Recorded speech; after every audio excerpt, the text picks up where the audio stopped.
Si Dieu nous fait passer par cette école de préparation, d'instruction, de discipline, sans que l'onction ne soit sur nous, bien-aimés, nous ne pourrions sans aucun doute y tenir.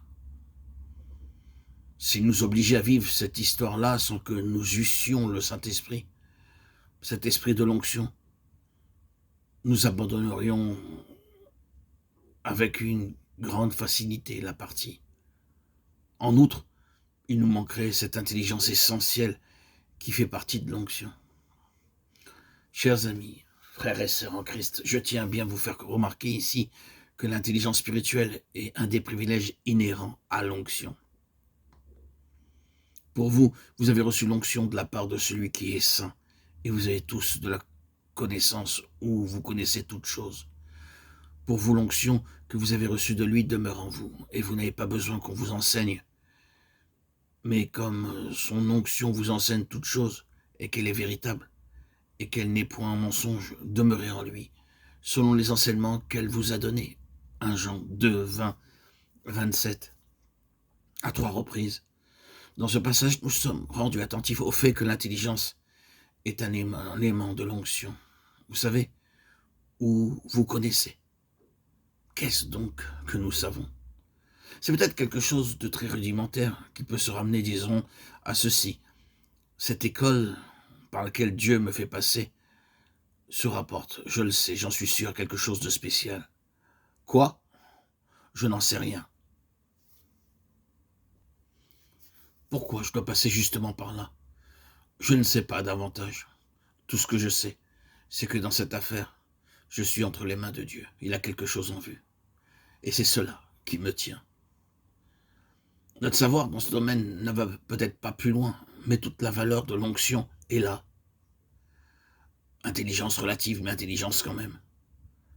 L'onction, parfois, nous permet de comprendre comment il se fait que des choses dissemblables puissent concourir à un résultat commun, comment elles s'harmonisent en raison de la place qu'elles occupent dans le plan de Dieu. En face de certains événements qui soulèvent toutes sortes de pourquoi et dont la nécessité nous échappe, l'onction nous procure parfois d'utiles éclaircissements.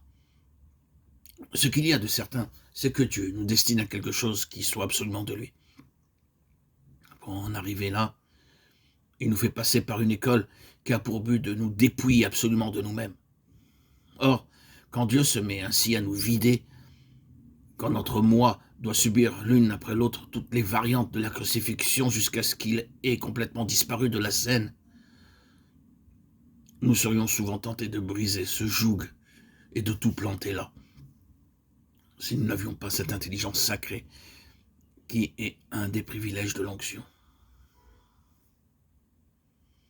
Oui, nous semble-t-elle nous dire, tout cela est dans la ligne générale du plan de Dieu.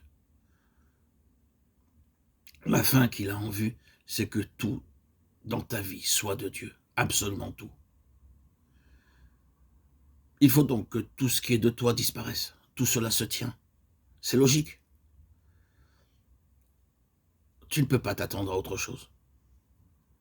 Si Dieu a besoin de l'onction pour faire notre éducation, c'est parce qu'elle lui procure ce point d'appui en nous et nous confère dans une mesure croissante la possibilité de comprendre ce qu'il fait, le pourquoi de sa discipline, de ses châtiments, la raison d'être de ce laborieux apprentissage. Voyez David. Tout ce qui, dans les aléas de son existence, est vraiment en rapport avec le but que Dieu a en vue, dérive directement de son onction. En d'autres termes, c'est l'époque de son onction qui marque le vrai point de départ de sa préparation. C'est à ce moment-là que commence pour lui la vraie discipline.